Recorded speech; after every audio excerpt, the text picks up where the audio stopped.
Sa Good Vibes, karon nga ginasaulog ang Bonifacio Day, panawagan ni Councilor Jude Fedillo Saison ang mga pangapina ng kasaysayan kontra sa nagatinguha nga mag-ilis sini. May report si Romeo Subaldo. Nang pumanaw ang kanyang mga magulang ng 14 na taon. Liwat na gipahanumdum sa sinigang mga kabataan na gindangtan sa baganihan nga sigat Andres Bonifacio nga nagpaningwa nga mahinway ang pungsod sa kamot sa mga Kastila pero ginpatay sa yaman mismo kasubong nga mga Pinoy. Ang revolusyon o paghihimagsik.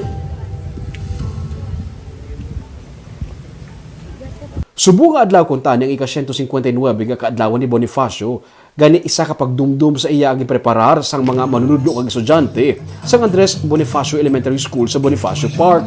Sa mensahe ni Bacolod Councilor Jude Fedillo Saison, iya ginsilinga syado na gid man makagagahom ang internet sa karon kag may mga nagatingwa na gani nga islan ang kasaysayan sa pungsod. Gani dako ang papel sa mga manunudlo nga giyahan ang mga estudyante sa matud-tuod nga mga hitabo sadto. No, may ara sa bunga katabo ato ginaliwat ang istorya sa mga natabo sa una.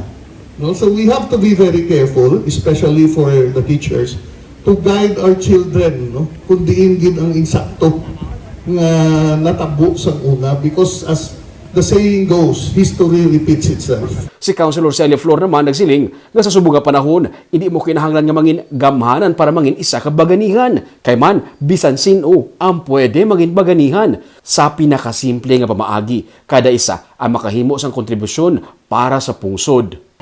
We should remember that we can all be heroes.